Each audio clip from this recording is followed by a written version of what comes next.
Bem, vamos começar a apresentação sobre o modo de negociações internacionais do curso de Formação de International Trader da Abracomex com a importação de facas de cozinha tradicionais. Mas antes de começar, uma breve apresentação. Meu nome é Cássio Martins de Camargo, tenho 28 anos, sou formado em Relações Internacionais pela PUC de São Paulo, com pós-graduação em Gestão de Negócios Internacionais pelo SENAC. Tenho pouca experiência na área e essa pouca experiência é a razão de eu estar nesse curso, com a intenção de me capacitar para estar aí no mercado de trabalho. A divisão do trabalho ela foi feita da seguinte forma. Primeiro a gente vai apresentar o produto, falar o país de origem, os possíveis fornecedores desse país, as condições financeiras, os pontos fracos e fortes e, por fim, as dicas para a negociação. Então, o produto são facas tradicionais, pelo que vocês podem ver pela imagem, são facas tradicionais, mais especificamente japonesas, e para tal, o país de origem que nós vamos escolher, que eu vou tratar nessa apresentação, é o Japão, um país que mistura uma tradição milenar com alta tecnologia hoje. Então a gente sempre tem essa divisão do Japão. E tentando aproveitar essa onda da influência cultural do Japão, com mais e mais pessoas buscando aprender a culinária, aprender a fazer sushi e sashimi, eu peguei de exemplo essa faca tradicional especificamente para sashimi e sushi. Encontrei, nesse caso, 3 fornecedores, possíveis fornecedores. 2 deles são fabricantes, a Nenohi e a Sakai, e a Kyoshoku, que é uma trading. Detalhando especificamente cada uma das 3, a gente começa com a Nenohi, que é a dona dessa faca, da faca dessa imagem.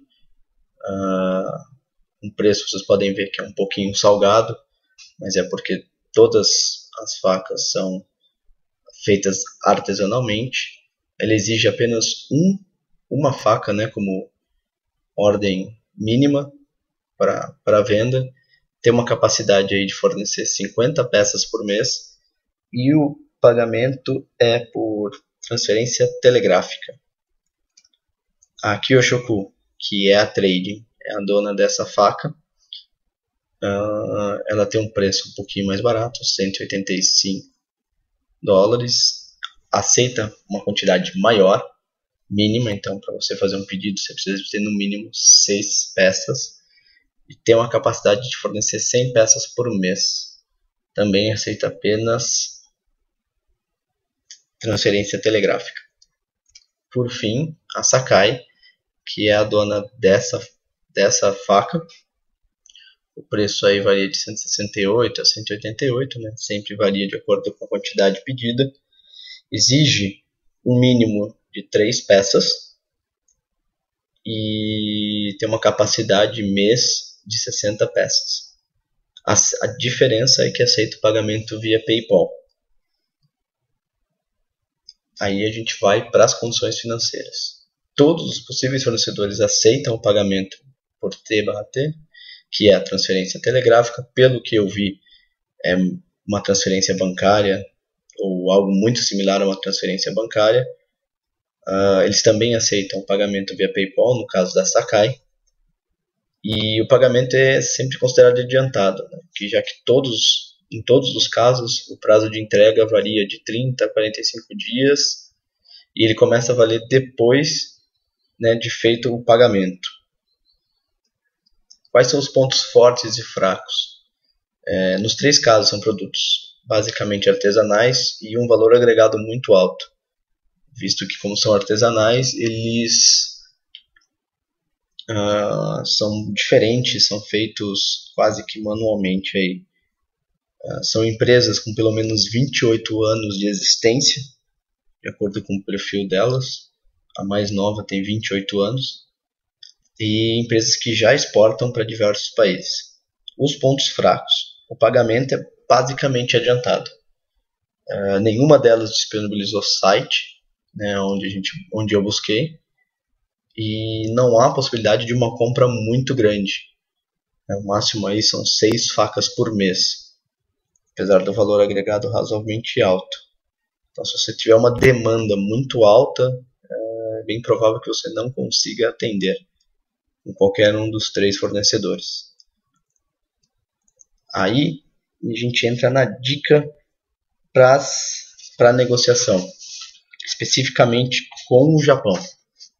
A gente tem que lembrar que os japoneses possuem uma cultura muito diferente da brasileira, né, e o mínimo que a gente tem que fazer é conhecer essa cultura para evitar problemas.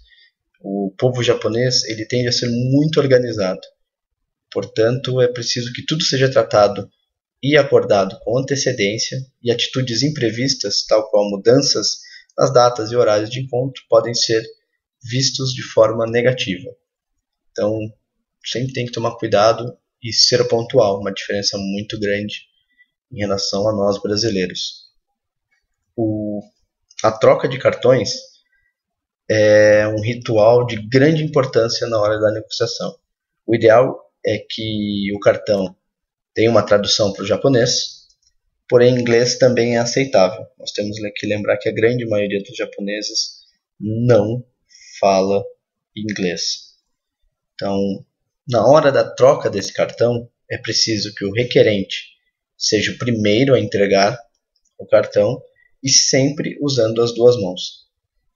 A entrega dos cartões ela tem que respeitar o nível hierárquico, ou seja, deve ser entregue primeiro para a pessoa de maior nível hierárquico, e é extremamente importante que ao receber o cartão, você leia este cartão antes de ser guardado. Cabe aqui ressaltar que, em geral, devido a essa questão de hierarquia, os japoneses irão te encontrar ou fazer uma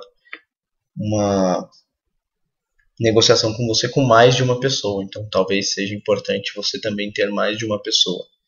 Evite roubar ou usar roupas extravagantes, porque é importante focar em ternos escuros e gravata simples. Deve-se evitar interrupções quando uma pessoa está falando. Então, a gente também tem que entender que a maneira de pensar do japonês é diferente. Então, a gente tem que esperar um silêncio muito maior. E o tempo deles é diferente. Então, a negociação e a tomada de decisão podem ser demorados. Tenha paciência. Também devido a essa questão hierárquica, né, pode ser que demore bastante. Um fato cultural importante da cultura japonesa e que tem peso é o fato dessa questão de hierarquia. Nós temos que focar muito nessa questão de hierarquia. Já falamos da questão da língua, né? E cabe aqui a gente ressaltar que a ideia dos japoneses é construir um relacionamento.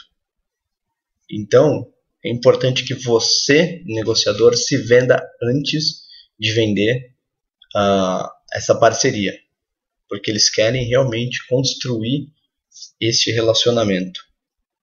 É a ideia deles. Alguns tópicos que devem ser evitados são falar da Segunda Guerra, ou falar da Yakuza, o relacionamento deles talvez com os outros países vizinhos, e na intenção de aumentar esse relacionamento, lembrar de alguns passatempos japoneses ou alguns hobbies que você pode conversar, não durante a hora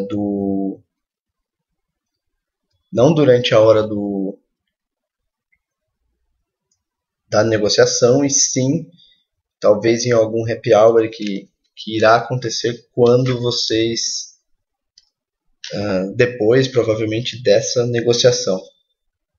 Então, alguns passatempos que vocês podem falar são a questão dos origamis, a própria cozinha é um passatempo, não custa aí a gente falar do futebol, eles gostam bastante de esporte, então a gente sempre tem que pensar nesse sentido, certo? Por fim, eu fiz utilizando uma bibliografia que eu tinha, eu tracei o perfil mais correto aí do negociador para o Japão. Ele é considerado um perfil transigente, e esse perfil envolve pessoas com características, né, que são pessoas justas, que têm o interesse em manter ou construir relações, né, prefere partes iguais para o justo acordo, então não tenta chegar a esse consenso, né, e dividir a diferença para finalizar a negociação. Não é nem ganancioso e nem tímido. Então, diferente aí dos Estados Unidos, que provavelmente precisa de um perfil mais agressivo, né, o japonês precisa desse perfil. Eu espero ter ajudado a todos, espero ter feito uma boa apresentação. Obrigado